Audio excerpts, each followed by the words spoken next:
The prevailing, quote, wisdom when it comes to the national analysts is that Michigan is going to take a giant step back when it comes to what it accomplished in 2023 going into 2024. Of course, all of the rage is Georgia, again, Ohio State, despite some questions that maybe I have here. But what if that's not the case? We're going to delve into some of the advanced analytics that were released today. And we're also going to talk about Sherrone Moore, some of the things that he said on the Lab podcast, which was presented by Wolverine Boot Company. We're going to discuss all of that stuff on this episode of Locked On Wolverines.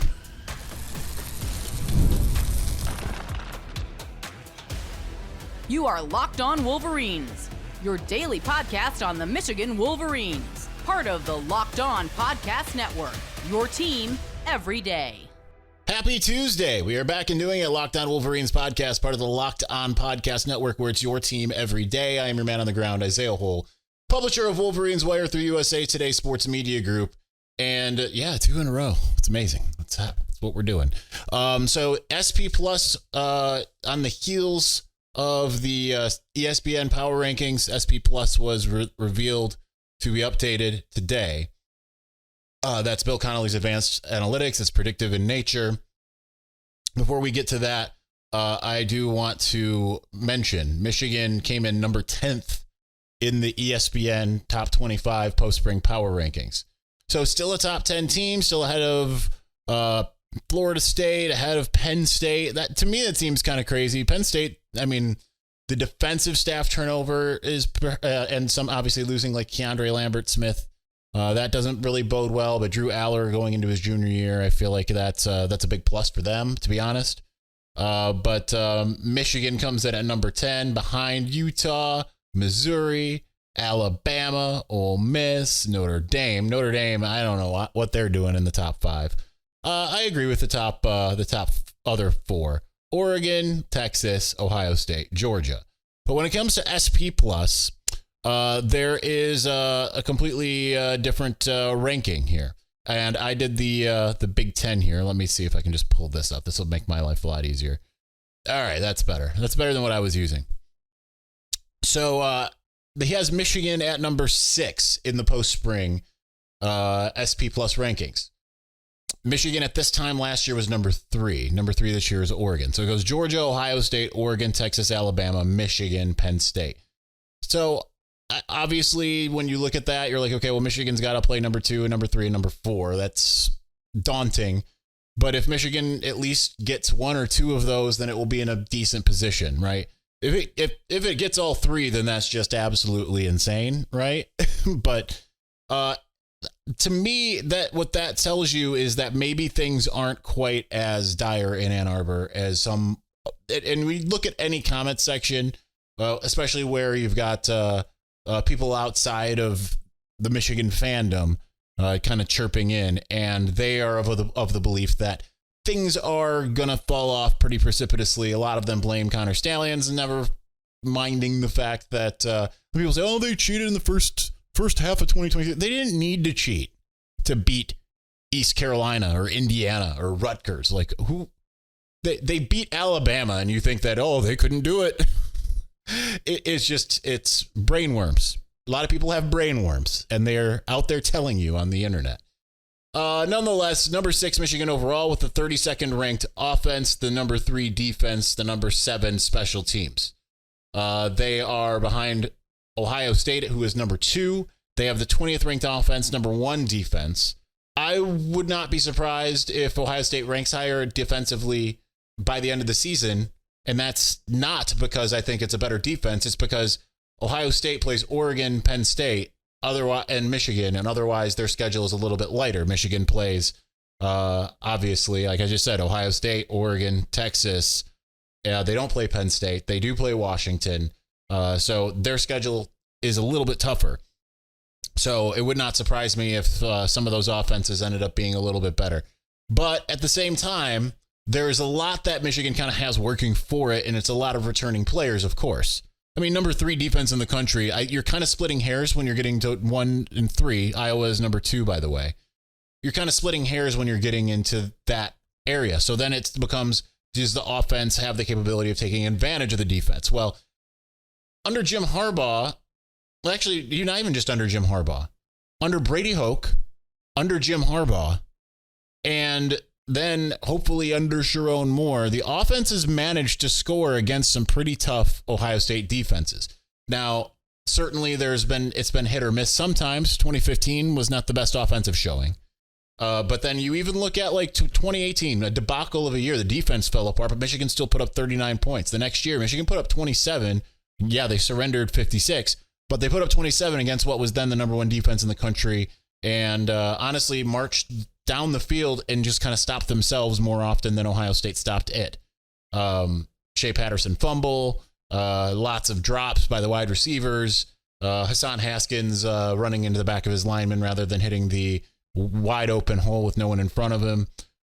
So there were a lot of opportunities that Michigan missed in that game.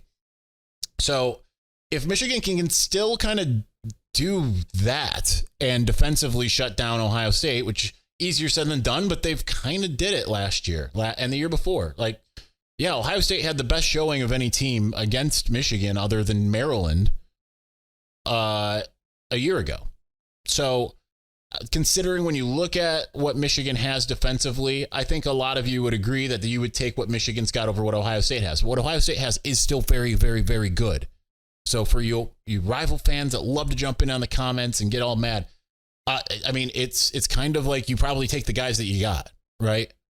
To some degree. But I like the way Michigan is built a little bit better because Michigan has the defensive tackles, which is something it didn't have before. I think that that's a big difference. It's now just when you look at all the transfers that Michigan brought in, you got the defensive tackles, you've got the secondary, the linebackers you already knew were pretty good. So now it just feels really complete. And yes, some of these names might not be the hot name, right? Caleb Downs goes to Ohio State. Everyone's going to swoon over that. Michigan gets Jaden Mangum and Amir Hall. People might not swoon over that as well. But with Amir Hall in particular, I think you should be very, very excited about what he brings to the table. I mean, he is a ball hawk. And just because he played at a lower level doesn't mean that he can't play at this level. I mean, we'll find out real quick. You know, can he stick like glue to Texas receivers? We'll find out very, very fast. But I think that's a big part of it there.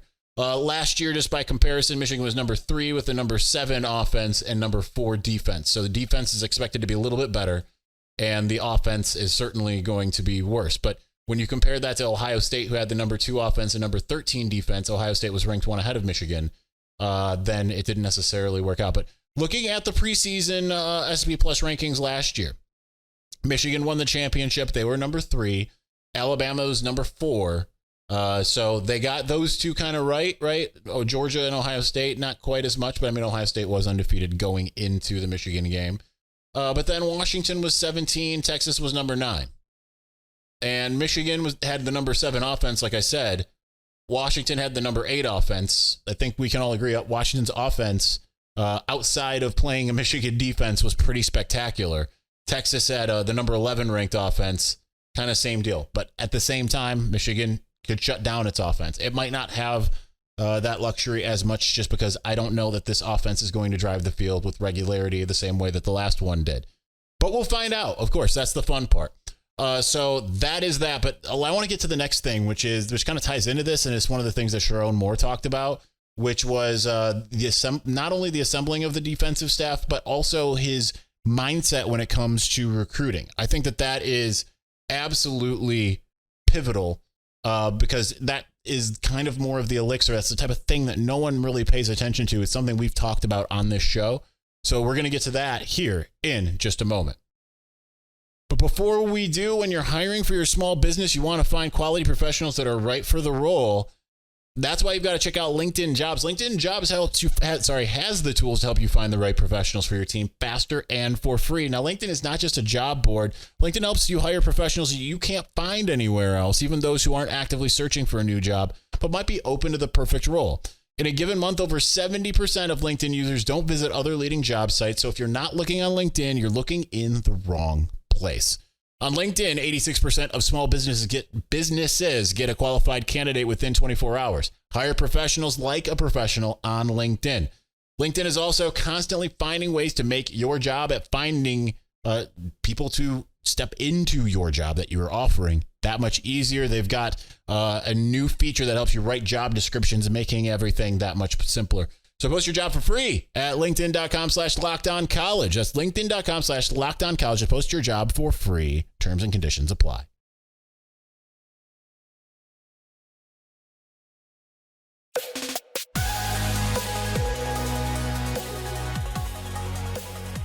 All right, let's talk about what Sherrone Moore had to say on the Lab podcast. I thought it was a good interview by Jake Butt. Not a lot really stuck out to me. He spoke, it was like a 38-minute podcast.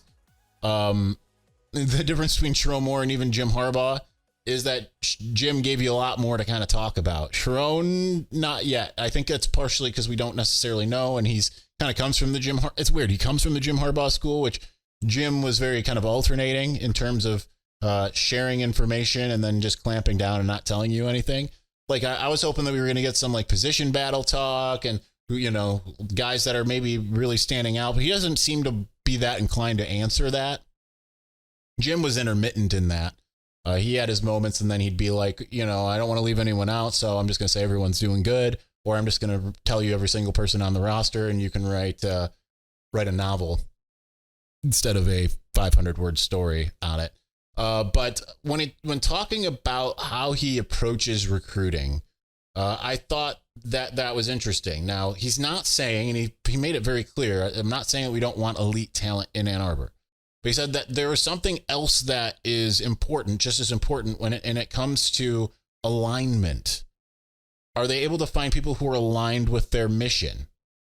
And like he said, like I talked to Jarek Jeter last week.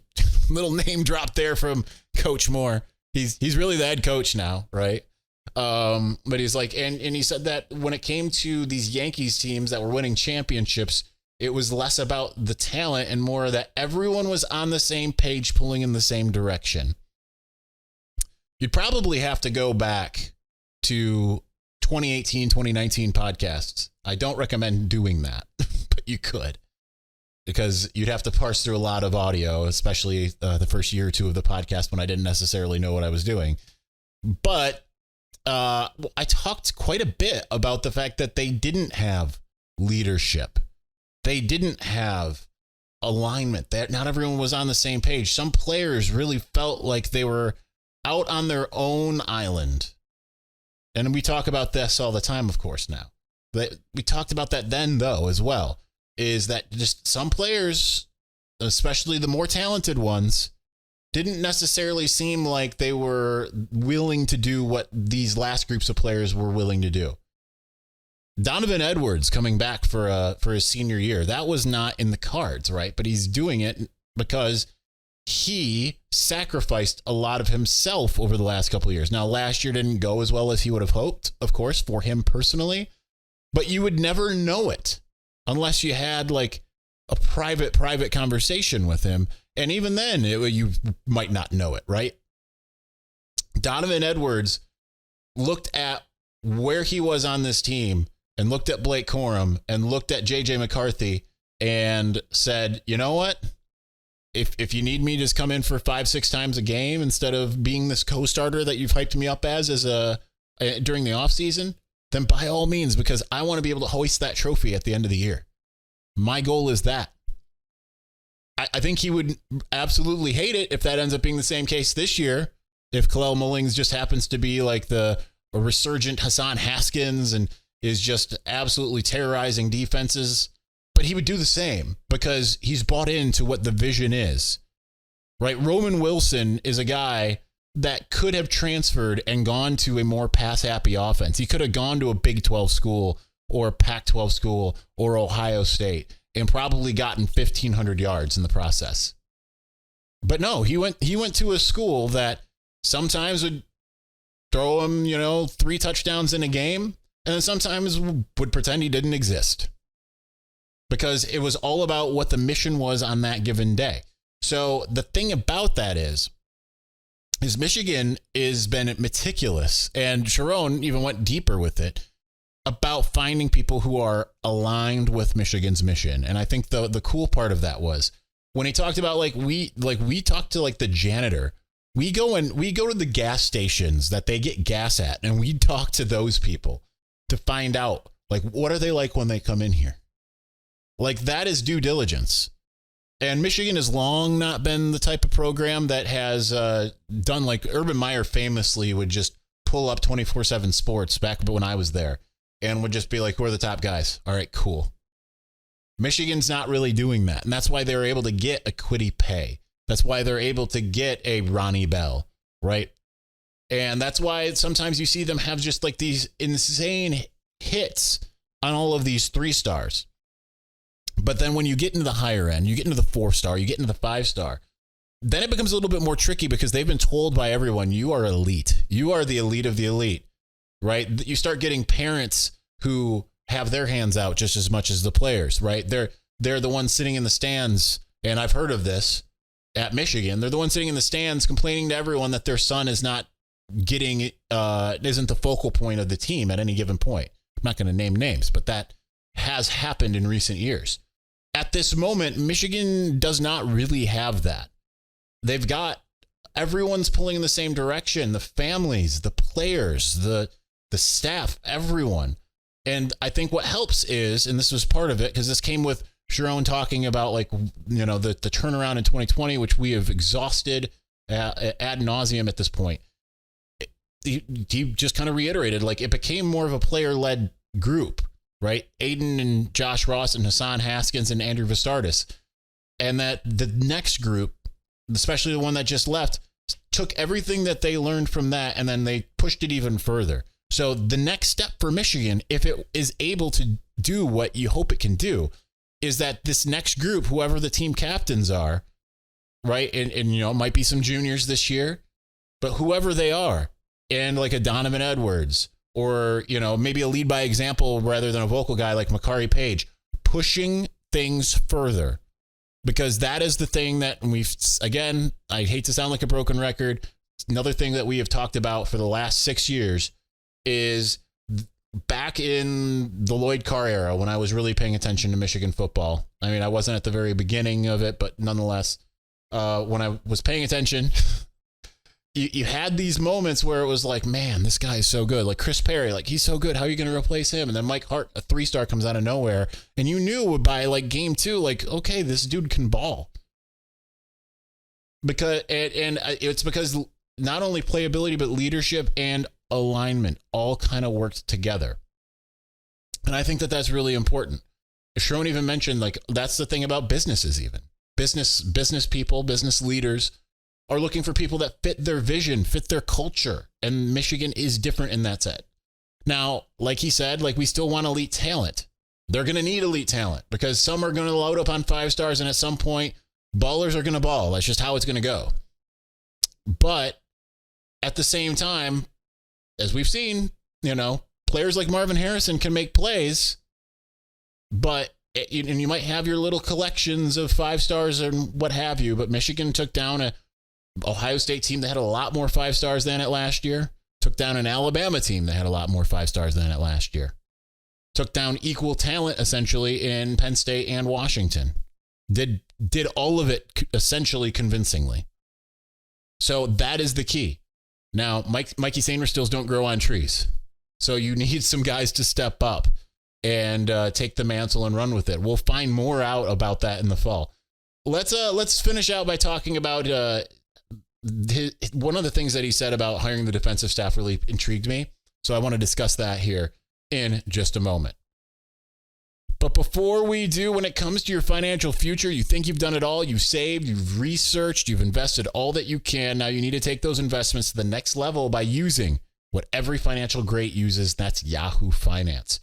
For more than 25 years, Yahoo Finance has been the brand behind every great investor. Whether you're a seasoned investor or are looking for extra guidance, Yahoo Finance gives you all the tools and data that you need in one place. They're the number one finance destination, producing a holistic look at the financial news cycle, including breaking news, original editorial perspectives, analyst ratings, independent research, customizable charts, and so much more. Securely link your brokerage accounts for a unified view of your wealth, including 401k and other investments. A comprehensive perspective is what sets apart great investors, and it's how Yahoo Finance ensures that you have the insight to look at your wealth in its entirety. With a community of over 90 million users each month, their real strength is helping you on your way to financial success. For comprehensive financial news and analysis, visit the brand behind every great investor, yahoofinance.com. That's the number one financial destination, yahoofinance.com. That's yahoofinance.com.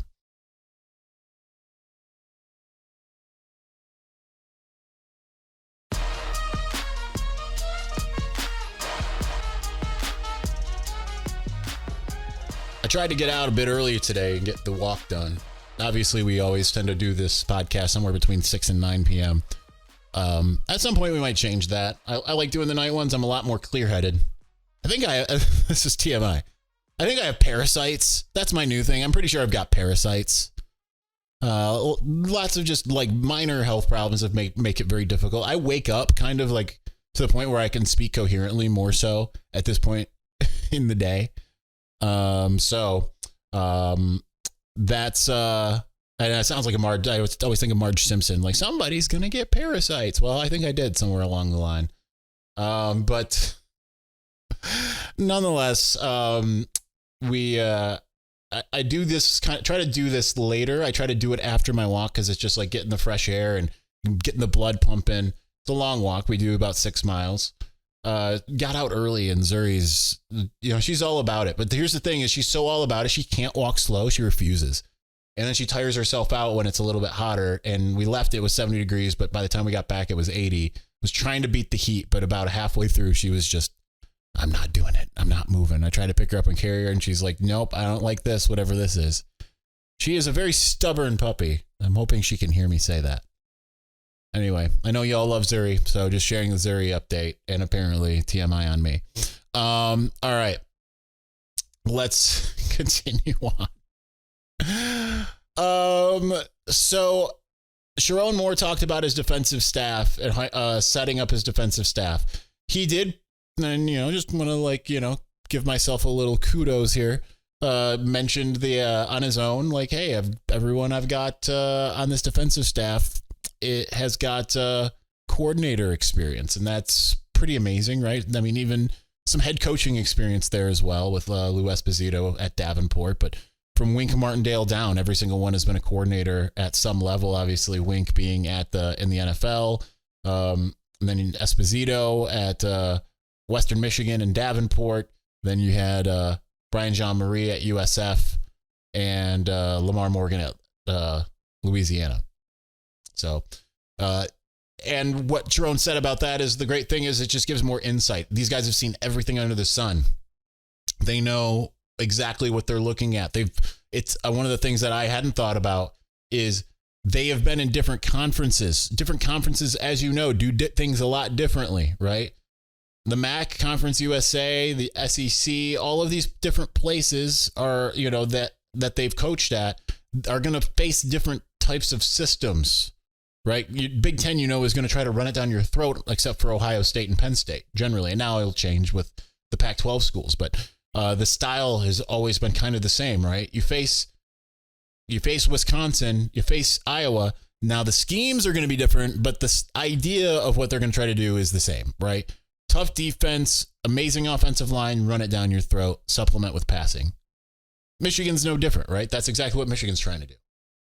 But you go to the Big 12, and they're going to be playing basketball and grass a bit. So I think that diversity of recognition of ability is something that is really something that is important. But the thing that really stood out to me that Sherrone had said was when it came to hiring Wink Martindale, it wasn't really, and I'm paraphrasing and actually adding a little color here because he didn't say all of this. But it wasn't about finding the name. That's added emphasis. It wasn't about, because if Michigan would have hired Wink Martindale in 2021, everyone would have been losing their minds. In 2022, everyone would have been losing their minds. It was only this year that people weren't losing their minds because Jesse Minter was that good. Everyone had full faith in Jesse Minter and what he could do as a defensive coordinator. And a little bit less in Wink Martindale because the Giants didn't go quite as well as it did in Baltimore, right? But people would have been absolutely just going nuts if it was 21 or 22 if Wink Martindale was coming to Ann Arbor. But the thing about it is, as he said, he didn't bring in Wink Martindale because it was like a big name, right? Now, not everyone's always going to be a big name, but it did, like when Don Brown came in 2016, he wasn't a big name, but he felt like a big name because he had the number one defense in college football at Boston College. It was like, whew, all right, if he can do that there, let's see what he can do here, right? Like that made sense. Like in the last couple of years, number one defense, Boston College, go get that guy. Of course, that makes sense. No, that's not why Sherrone Moore brought Wink Martindale in. He brought Wink Martindale in because he said, all right, I need someone who can run the same defense, and there's no one better than the guy who originated it. Because he said it's all about the players. What are the players going to be comfortable running? Like, what would be in the best interest for them? That gives me a lot of hope for where this thing can go. Because he is literally looking at what he's got and saying, here's how I can deploy it the best. So that is not something that we always see, right? I think you see that often, not just at Michigan and other places. You see people trying to fit square pegs in round holes, right? You saw that with Rich Rod defensively multiple times, multiple different coaches and such. You saw that with Denard Robinson and Brady Hoke. You saw that with unfortunately, Devin Gardner and Brady Hoke, which he hampered him that much more. Has a race car and decides to try to turn him into a Jeep. No, that ain't going to work. Especially with that offensive line that he was behind, right? He had the ability to make things work by having a mobile quarterback and saying, we don't need no stinking offensive line. You got to account for man number 11. Nope, didn't care. Drop back. Chiron Moore clearly is not going to make those same mistakes. He's looking at his personnel and saying, the best thing for what we have is to continue to run what we've got. What's going to make our guys play fast? What's going to make our guys play smart? What's going to make our guys feel comfortable? And he went and got the guy that they needed to do that. I think that is absolutely critical. And it shows you. And I was just thinking, well, you know, Chiron's not getting all the same love that Ryan Day was. Or like Marcus Freeman. I understand they hit the ground running, recruiting. Everyone was going nuts. I'll never forget Chris Fowler at the open of the 2022 Ohio State Notre Dame game and calling Marcus Freeman a damn good football coach. I'm like, do we know that he's coached one game? Right? Like, oh yeah, as an assistant, sure. But like the hype for some of these assistants being elevated has been through the roof. But here's Sherrone, just kind of like he's on things, but he's not making like super high up list, and he's already got 4 of those wins under his belt.